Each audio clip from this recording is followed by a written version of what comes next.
Rose ended up meeting a local rapper named John Cahoe. I think that's how you say it. Rose's older brother remembered that she really liked him, and she would talk about him like he was a god. She was like, oh my god, this rapper, he's just like, yay. I do not miss being a teenager. It's easy to fall for these things for some weird reason. And then you get older and you look back and you're like, God, why? Why was I obsessed with this person? She wanted to do whatever he wanted to do. He was a little bit older, and Rose really liked John, and John seemed to really like her. So they just, began to date. So Rose, her best friend Billy, and John, they would all hang out together, and they would mostly hang out at Billy's house. In October, Rose asked her mom if John could move in with them because he needed a place to stay. At first, her mom was like, I don't like this idea, okay, no. But Rose was 18, and she thought she was an adult, and she pushed back. And eventually, her mom gave in and allowed John to move in and stay with them. Her mom actually thought that John was really nice, and she didn't mind having him around. That is, until she walked into Rose's room, and she saw like a bunch of guns laying out, and there was wads upon wads of cash.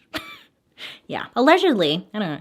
Yeah, allegedly, John was making all of his money, or most of his money, as a drug dealer. So as any parent would, she kicked him out of the house. And this was the beginning of the downfall, because when John was kicked out of the house, that's when he started to distance himself from Rose and their just relationship in general. John was no longer calling Rose up, giving her any time of day, and essentially just like ghosted her, or was trying to. Rose was deeply upset by this. John was dodging her, and she knew it. So John was ignoring her. And this seemed to just fuel her fire, okay? The more he ignored her, the more passionate she got at getting his attention. In November, there was like a party going down, and it seemed like all the kids from the town were going to it. And Rose knew that John was there, so she showed up. Some kind of argument went down, and Rose ended up ramming her van into John's truck. John told Rose, if you don't leave me alone, I'm going to kill you. But Rose wanted answers, okay? And she couldn't seem to stop. December 6, 1993. Rose, she worked a night shift at her job, and she ended up getting home around 11:30 p.m. Rose went straight to the dining area, and she called a friend on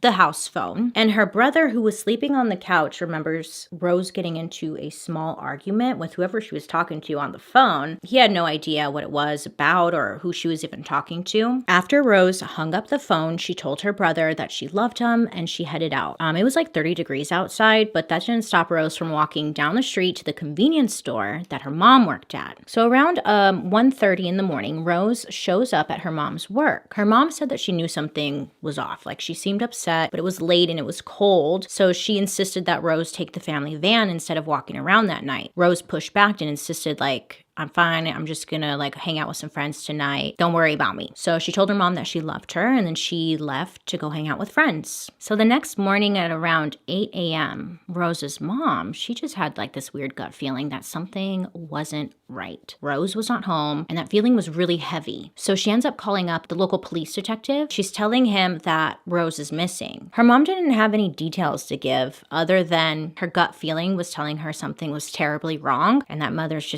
they just know. So about a day goes by and there's still no Rose. Her mom was driving around the streets where she would hang out normally with her friends. Nothing. She called Billy Brown, remember her friend, and she learned that he wasn't home either. So instantly she's thinking, okay, Rose must be with him because like they're always together. So she's probably with him. She told Billy's mom, I believe it was, hey, can you like have him call me once he gets home, or ask him like if he's been with Rose at all? And she says, okay. And then that's it. A day goes by. Billy ends up calling up Rose's mom to tell her that he hadn't seen her in a couple of days and that he had no idea where she was. Friends who had normally talked to Rose daily hadn't heard from her since December 7th. And again, Rose was on the phone all the time and in contact with her friends nonstop. So her mother had that feeling that she was gone and would most likely never see her again. Helicopters searched the area. Police searched all over on foot. Nothing ever seemed to come up. So police asked for help from the community. Like, if they have any information, please come forward,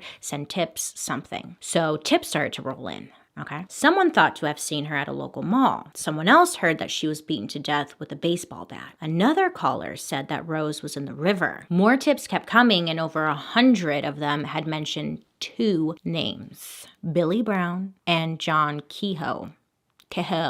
Cahoe? I don't know. So those names kept coming up. Nobody seemed to have real proof other than they heard at a party or from a friend that those two were involved.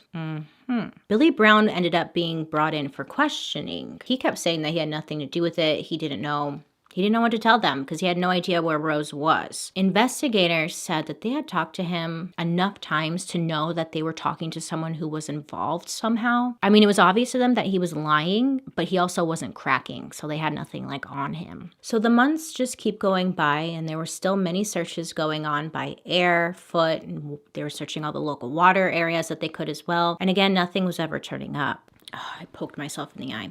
So then in April 1996, guess who called up detectives? Well, it was Billy Brown, of course. So he calls up detectives and he's like, hey, can you talk? There's not going to be that much makeup going on right now because nothing seems to be going smoothly. That's probably for the better.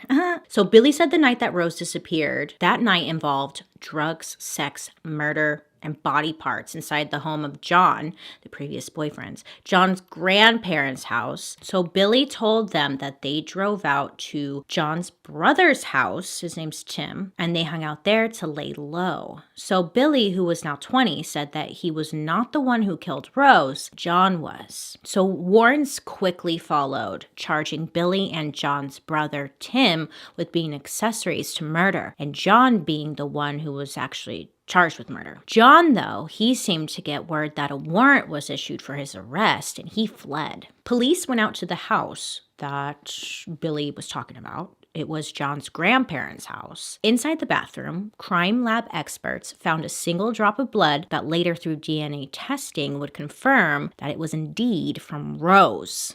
Oh, yes, baby. Oh, yes. 3 years later, a little speck of blood inside of the bathroom linked, So police continued to search for John and his brother Tim. They were able to determine that they fled to Mexico. So investigators in Mexico located Tim and they did like a little stakeout waiting for him to lead them to John, which he does. And in 1996, Mexican authorities arrested John and Tim and sent them back to Lansing, Michigan. According to Billy Brown, here's what happened exactly that night. Buckle in, kitty cats, because it's horrible.